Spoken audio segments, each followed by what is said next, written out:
And hello again, everyone. I'm Brock Sheridan, and welcome to another edition of the Florida Horse Podcast. And on today's show, we welcome Harlan Malter from Orange County, California. Harlan is the managing partner of one of the more exciting young stallions here in Florida, Bucchero. And welcome aboard. uh, Thrilled to have to be here with you, Brock, and excited to chat about Bucchero. Well, I can certainly see why you're excited to talk about Bucchero. He's had exceptional success with his first crop. I think he's had 10 winners from 26 starters, six debut winners, 23% of those on debut. I mean, talk about just some of the excitement of having a stallion that's off to such a great start like that. Well, it's been great because I've obviously been very active in Florida and the Ocala area since he got there, and he kind of came the untraditional path of a 6-year-old turf sprinter who I think everyone has realized was both very successful on dirt and going 2 turns, and his babies are already showing that. He's already won, of those 10 starters, which is great. I spoke about his versatility. That was one of the big things we talked about. The precociousness made sense. Florida, the mares are great for precocious, but being able to do something on everything. He's already won long, he's already won short, he's already won on turf, synthetic, and the ability to have a horse in Florida that can produce that diversity, I think is really something that the breeders saw early, that might produce that. And so it's just very exciting and rewarding to see him going that. Obviously, Gulfstream putting a synthetic surface it may really be a great thing for us because he's already gotten his stakes winner, and I will put quotes around it. I just got back from Europe where I showed the replay of Animanastic's stakes win, and they all wondered where the disqualification was. Their standard is very different there. It's usually if the horse was going to win, no matter what, they won't take the horse down. They punt it to jockey. In this case, there was a foul. But he was the clear winner. We were very excited. A 2-turn, 2-year-old stakes winner this early. He's already done the sprinting. We've won from 5 furlongs up to 1.70 miles now. So we're just very, very thrilled. We had such great support. The most rewarding aspect of this, seeing this first crop, is I met so many people. Brock, I met you probably the first day I got down there. And from that, through all the breeders, we've bred to 416 mares. I've kind of been keeping my fingers crossed that all the nice people who put trust in me would have something delivered, and so far it's Bucchero's come through for me yet again. Well, Animistic was certainly an impressive winner in that stakes race the other day, and he was stakes winner. But boy, his most recent winner I thought was very exciting. Adios Buccaneer, going 2 turns on the turf, first time starter. Got in a little bit of trouble at the top of the stretch, and that didn't seem to phase her. Talk about how exciting that race was for you. Well, it's great. I just got back from I was actually in Tattersall's buying a mare for Bucchero, and I got back and I sat down. It's early for us. First race at Tampa is right at breakfast for me in California. And when you see a horse debuting long on the turf, sometimes the trainers are telling you 2 things. One, they're not very fast, or boy, this horse has some quality, because that is probably the hardest thing to do, to go 2 turns first out of the box. And I have seen this horse. This horse actually went through the July Fastic sale. Very nice looking horse. Grew into really a 2-turn type looking horse. So I was excited for the spot. And, the horse went off at 14-1. I think that's what's really neat about the Bucchero babies. I think we had a Take Care of Business one at 66-1. Adios Buccaneer one at 14-1. A lot of times you see sale horses show up, and when a $600,000 2-year-old wins its debut, I think there's more relief. It should be winning its debut. So I think it's nice when they're super overachieving. But he did everything right. It was just a neat, like you said, it was a neat race story. It wasn't an easy spot. He rated when asked. He had a real nice turn of foot. So again, to see a 2-turn Bucchero, I've told this to the breeders, and I'm glad Bucchero is delivering for me. That general meeting bottom side is a lot different than, say, his 3/4 World of Trouble, who's a Valid Expectations, and even Cantheros, who, is really kind of known for sprinting. We're really hoping General Meeting, who out in California was a superstar, had Right. come to Kentucky. I think he'd be a name everybody knew much more about. And I think that General Meeting is really leading to a lot of 2-turn success for the Buccheros. Well, another thing, we talked about the versatility of the Bucchero babies. You talk about synthetic, you talk about turf, you talk about two turns, you talk about the main track. But another exciting winner was Clay Soldier, who won in a driving rainstorm. So there's another quality that they seem to have, is that they can run on and off track as well. Well, I'll make this a quick one. And I think I didn't we didn't even talk about this, but you led me into something I used to say to the breeders. I said Bucchero ran 31 times at 13 racetracks, including flying to England and running straight off Lasix as a 6-year-old. And the line I used to say, and I still say it, you could have put him in the parking lot, set up a string gate, and told him to run 2 miles, and he'd try it. That's just the type of horse he is. So it is interesting because when you own a lot of horses, some of them really like to have it their own way. And they kind of they don't put the effort in. And quick story, again, another breeder, Dr. Cornelius Link, who's an older gentleman who is very dedicated to horses. He's somebody I've been friendly with right from the start. And to see his horse come, he kept the horse. He put it in a good spot. But boy, you could barely see. And this horse just tapped her on the shoulder, the top of the stretch, and off she was. That's really what I'm liking about the Buccheros. That he has passed that on. They're not all be the biggest, they're not all going to be the prettiest, they're not all be the fastest. That's just not what happens. But if they all have that will to win, you can do a lot of fun things with the horses. Oh, absolutely. They're all competitors. Todd Cheryl's another horse that I think is a fun horse to watch. He hasn't got that state's victory just quite yet, but boy, he's right there every time. He's won. Help me out here. He's run at what, 4 different racetracks?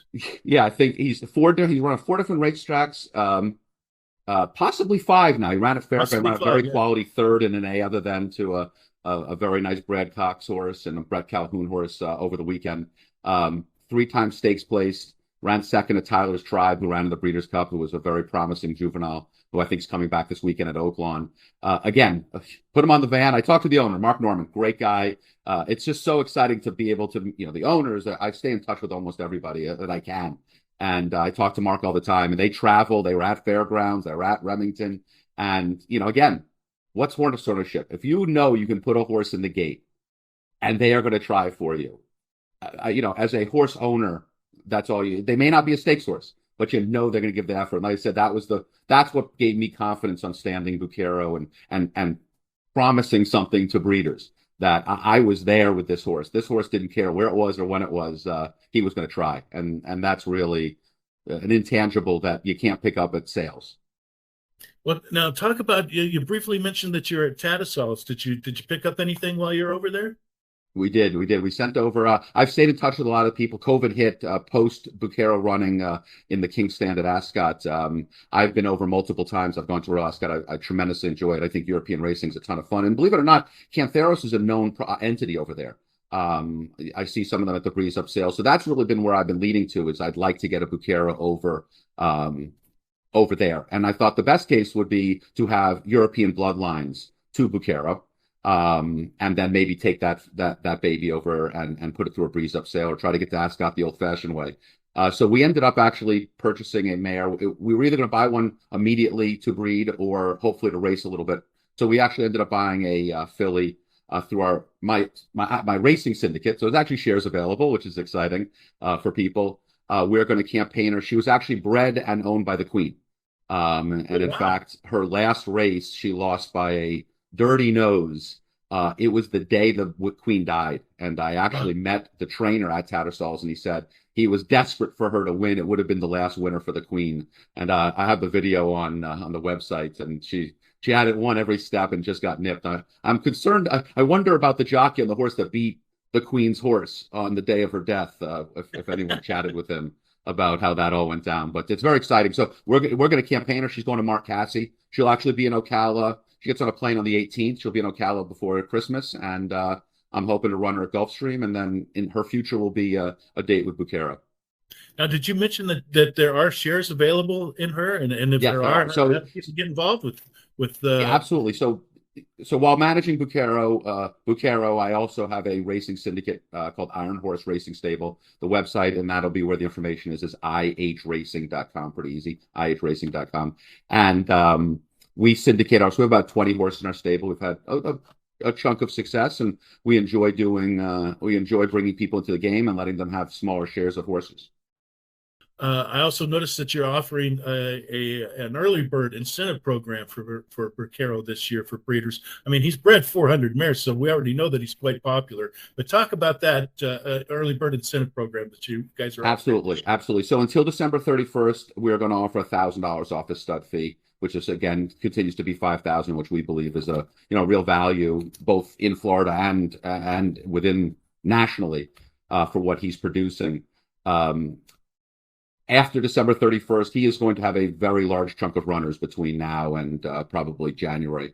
Um, Depending on how they go, the 4,000 is probably going to be a steal, hopefully, in my mind. And I urge people to jump on board. I always like to reward. I was a small breeder before we had Bucchero, and I really I want to give breeders the opportunity to kind of be rewarded for their belief. If they believe Bucchero is on the way up, that's a great opportunity to do that. And will most likely also it will end December 31st. But I encourage people to RSVP to the Pleasant Acres Stallion Show, which will be January 7th. I will be there, and we'll honor on that night the $4,000 price.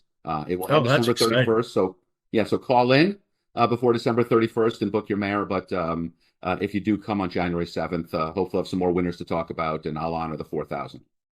Well, I want to talk about one more thing, just real briefly, and that is we've talked about the success that Bucchero progeny have had on the racetrack, but he's also had quite a bit of success through the sale ring. He sold, I believe, a couple of 2-year-olds this year in the $150,000 range. But you say there's something else that people should pay attention to when looking at these Buccheros at the sale. Is that right? Absolutely, and I'll keep it quick the answer, but it really circles around to what we talked about at the beginning. Having horses that want to run, that when you say, "Hey, go breeze," they're going to put their heads down and breeze. So at the sale, I actually made some notes before we met. There were 24 that went through the 3 OBS sales. 18 of the 24 worked 10 or 1 or better, or 20 and 4 or better.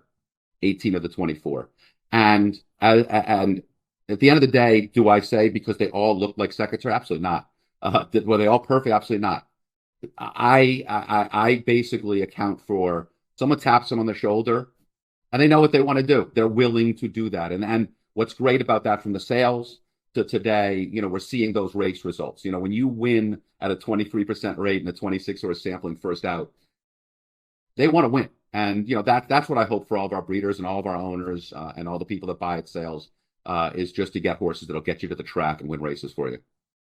Well, Harlan, certainly I wanted to thank you for bringing up giving us your time today.